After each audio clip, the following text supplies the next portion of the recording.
جو آقا اسلام کی مہر نبوت ہے، اس کی تصویر، اس کی فوٹو آپ سب نے دیکھی ہوگی۔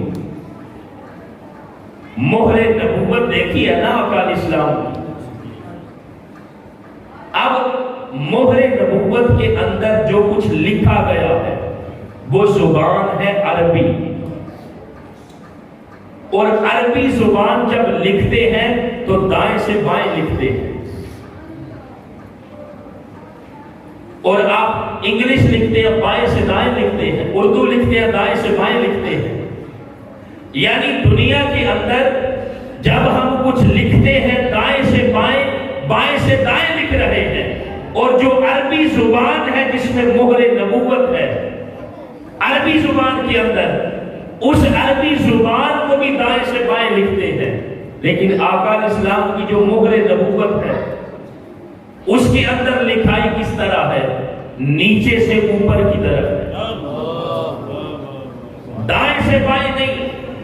مہر نبوت میں جو کچھ لکھا گیا ہے وہ نیچے سے اوپر کی جانب ہے۔ اب یہ کوئی اتفاقیہ بات نہیں۔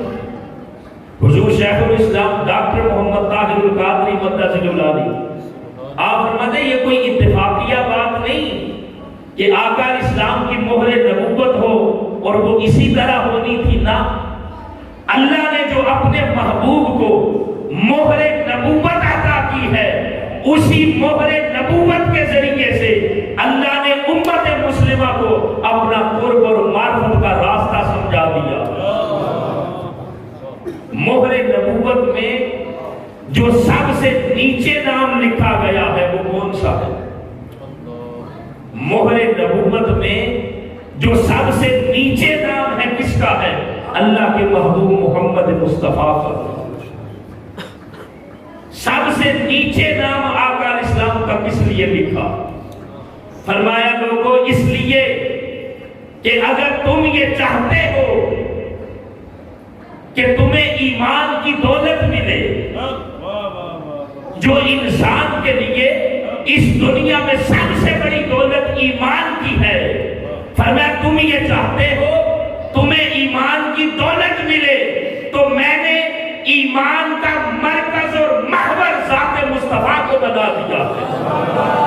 جو حضور کی ذات ہے اس کو میں نے ایمان کا مرکز اور محور بنا دیا ہے۔ اگر کسی کو ایمان کی دولت چاہیے تو یہ جو مہر نبوت میں نیچے سب سے محمد لکھا ہے، اے امت مسلمہ تمہارا کام فقط اس محبوب کا غلام بن جانا ہے، اس محبوب کے ساتھ محبت والا، عشق والا، ادب والا، تعظیم والا، توقیر والا عقیدہ رکھنا ہے۔ فرمایا تمہارا کام فقط یہ ہے کہ اس محبوب محمد مصطفیٰ کے لڑ لگ جانا ہے۔ فرمایا جب محبوب کے لڑ لگ جاؤ گے، محبوب کے جب ہو جاؤ گے، جب تم محمد والے ہو جاؤ گے صلی اللہ علیہ وسلم، تو مہر نبوت میں اوپر کیا لکھا ہے؟ اوپر کیا لکھا ہے؟ رسول۔ اب رسول کے اندر کیا ہے؟ رسول جو بھی دنیا میں آیا ہے وہ احکامات تعلیمات لے کے آیا۔ یہ جو محمد صلی اللہ علیہ وسلم اس کے اوپر مہر نبوت میں جو رسول لکھا ہے، اس رسول کے اندر جو کچھ ہے اس کو سمجھے، لفظ رسول کی معنویت کو سمجھے، لفظ رسول کی روح کو سمجھے، لفظ رسول کے اندر دین اسلام کی جتنی تعلیمات ہیں، جتنے احکامات ہیں جو میرے آقا صلی اللہ علیہ وسلم شریعت لے کے آئے ہیں، وہ سارے احکامات اس لفظ رسول کے اندر بیان ہیں۔ تو پہلا کام امت کا کیا ہے؟ اللہ کے محبوب کے در کے غلام بن جائیں، اور جو اوپر رسول لکھا ہے فرمایا صرف در رسول کی غلامی کے دعوے نہ کرنا، صرف در رسول کی غلامی کے دعوے نہ کرنا، بلکہ جب محمد صلی اللہ علیہ وسلم کے ہو جاؤ، اللہ کے محبوب کے جب ہو جاؤ، تو جو اوپر رسول لکھا ہے نا، جس میں ساری رسالت کی تعلیمات ہے، جس میں نماز ہے، جس میں روزہ ہے، جس میں حج ہے، جس میں زکوٰۃ ہے، جس میں حلال اور حرام کی تمیز ہے، جس میں ساری دین اسلام کی تعلیمات ہیں۔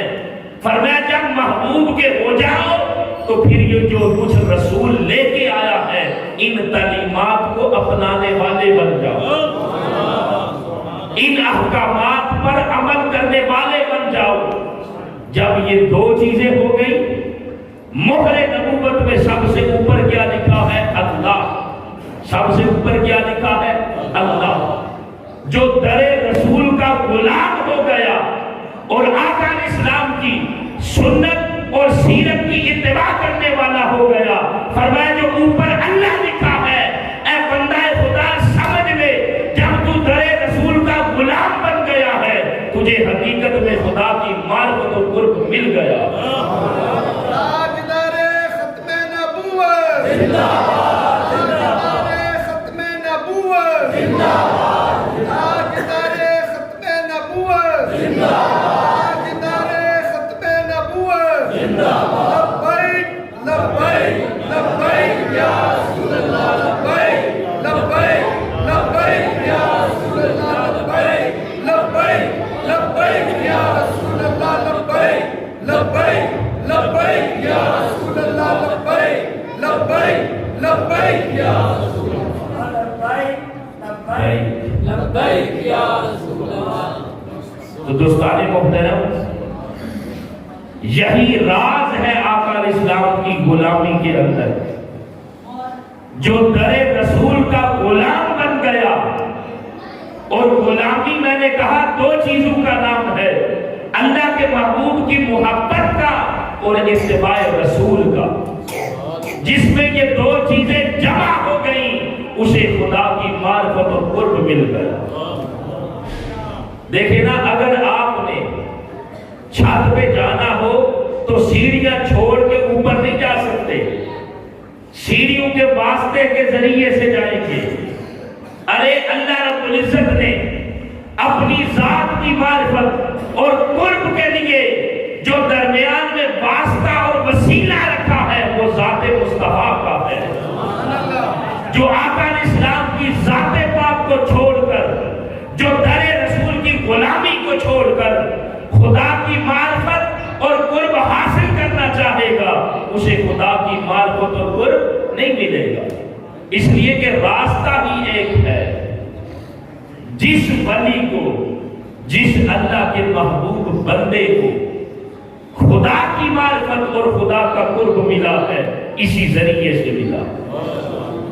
ہر ولی، اللہ کا ہر بندہ، اللہ کا ہر دوست پہلے اللہ کے محبوب کے در کا غلام بنا ہے، اور جب غلامی اختیار کی ہے تو پھر ہر ولی نے زندگی اپنی مرضی سے نہیں گزاری بلکہ آقا اسلام کی سنت اور سیرت کی اتباع میں گزاری ہے۔ جب آقا اسلام کی سنت اور سیرت کی اتباع میں زندگی گزاری ہے تو پھر ہر ولی کو اللہ نے اپنا قرب عطا کیا۔